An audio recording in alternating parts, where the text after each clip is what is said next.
So for today's video, I have one question for you guys. What are you doing with your 2023 rookie picks? Are you hoarding them? Are you trading them away to get better assets? Let me know it in the comments below. This video is actually a recent clip from a Patreon mailbag episode we did last week for our patrons. And quite frankly, I just felt it was too valuable of a discussion for you guys to miss out on. So as always, please leave a like on the video, comment down below what you're doing with your 2023 picks, what you thought of this video, etc. But hey, with all that said, let's dive right on in. And I think this is a really good one. This is a question I've seen, floating around in the comments from Big Papa Rhino, Justin Wright, obviously a patron. What's the line for a player straight up for a 2023 first round pick? Like, who would be the best player you'd be willing to part with to get a 23 first straight up? And I think to add to that, what would you be willing to pay, or what player would you be looking to get if you're moving a 2023 first? Just real quick to set this up, looking on Keep Trade Cut, 2023 early first is already the 17th most valuable asset on Keep Trade Cut.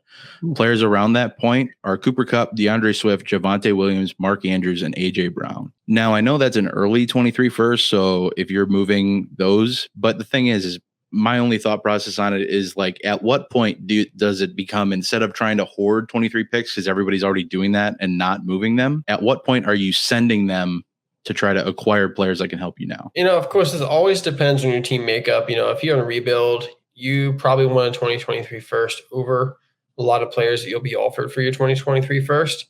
And if you're a contender, you might be willing to get a little bit less long-term value with your 2023 first if it's going to help you win that money. But, I was looking on Keep Trade Cut at like a mid first and the players around that area. I love this class coming up, and I know how valuable it could be, especially compared to this year's class. I'm not really one to move my 23 first picks, but if I'm going to, for this hypothetical situation, there's a couple of players I would. Justin Fields, next year we're looking at Bryce Young coming out. We're looking at CJ Stroud coming out. I think those players are similar talent levels to Justin Fields. And I believe in Justin Fields as an elite quarterback at some point. Also, I do like J.K. Dobbins. I talked about him earlier tonight on the show. He's a running back that I think can give you production now and also be a top asset in the future.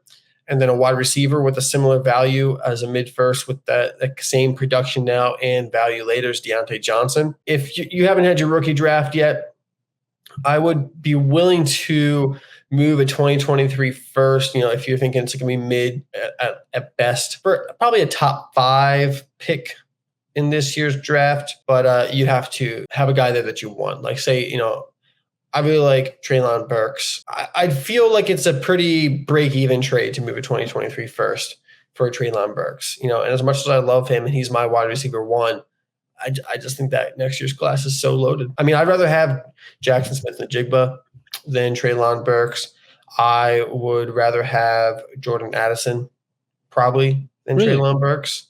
Interesting. That one's interesting to me, to be honest with you. Yeah. I think so, because I think he's going to do really well at USC. Okay. And I don't know. I might take that back. That's what I'm saying.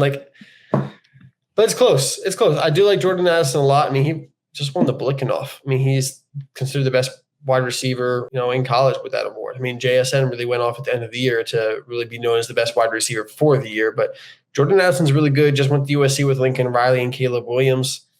He's only going to get better, it looks like. Looking at next year's class, you also have all those running backs. It is hard for me to move those 2023 first, but I'll take Treylon Burks over Jordan Addison and take it back. This is a tough one. You know what I mean? You need a top-level talent, of course, and I think you need to be competing. If you're not competing, or you don't really consider yourself in the top 3 or 4 teams that can make a run for it, then just hold to the 23 first. I also feel, thinking about this question more, now might be just a little too premature. There's a lot of things that have to happen. There's a lot of football to be played, both in the college and the NFL.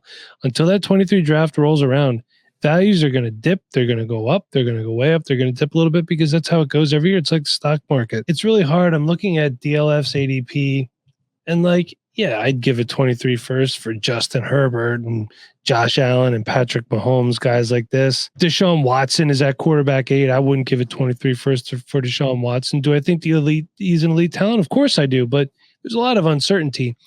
And Nate, you said something one time that really sticks with me. When you're making a first-round draft pick, certainty and production are 2 things that you should always be able to rely on. Like, these are guys you should be plugging right in. Maybe not right in right away, but you should at some point in time, these are starters on my team. I don't want any question marks in the first round. I really don't want any question marks in the second round either. To be honest with you, I want some certainty. You have to play a game of would I rather, because I could sit here and say I'd rather have this player than a 23 first, but you value Keyshawn Boutte or Jackson Smith and Jigma or the bevy of running backs, Tank Bigsby, that's coming out next year. So you have to play a game of would I rather. You have to get eyes on these players. You have to start creating your own values at some point in time. I will say, talking about, you want less question marks with your first round pick. That's why I have no Jalen Reagor on any of my teams. That's why I have no Christian Watson on any of my teams. Too rich. In the first round, I want a guy that has a high floor and a high ceiling. Of course, we always want that, but I'm not taking the chance on the guys who I think are more bust-worthy in the first round, because I value my first round picks and I'm not going to reach in the first round. If I'm going to end up reaching in the first round, I'm trading out, because if I'm reaching, I might as well trade out and grab someone else at value in the second round, or trade that first round pick for a guy like Mike Evans, who's going to help me this year. Looking at Bob's note with the 2023 early first being the 17th most valuable asset already, if you can get that value and you're a contending team, you probably should take it. Now, if you're a contending team, you probably don't have an early 2023 first, but say you have an extra 2023 first that you acquired from somebody and it's early to mid, and you can get, you're looking at a rebuilding team and you can get a top asset for your contending team, you should go ahead and do that.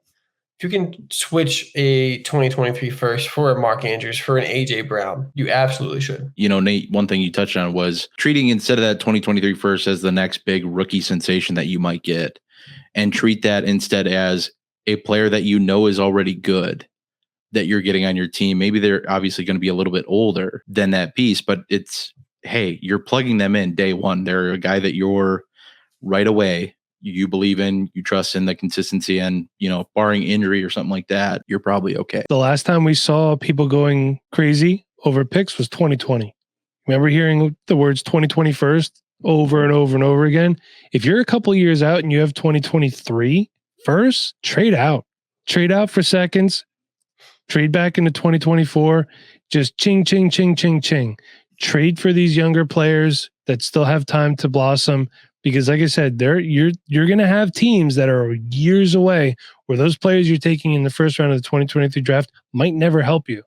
So recoup the value right now when it's the highest. And I think, when everybody's trying to hoard them, that's the best time to try to sell them. Well, that is it for this video. I do have to ask y'all again, what are you doing with your 2023 rookie picks? Did we change your mind? Maybe shift your perception? Anything like that? Let us know down in the comments below. And as always, please leave a like if you enjoyed the video. If you want access to our Patreon mailbag episodes, along with bonus content, written content, rankings, everything you can think of, along with our Discord community group chat, be sure to check out patreon.com/Dynasty Rewind. And to make it easy for y'all, you can find that link in the description box below. And lastly, if you enjoyed this video, be sure to check out this one here, where Nate and I dive into a way too early 2023 rookie dynasty draft. But hey, that is it for me today. I will see y'all in the next one. But until then, y'all have a good one.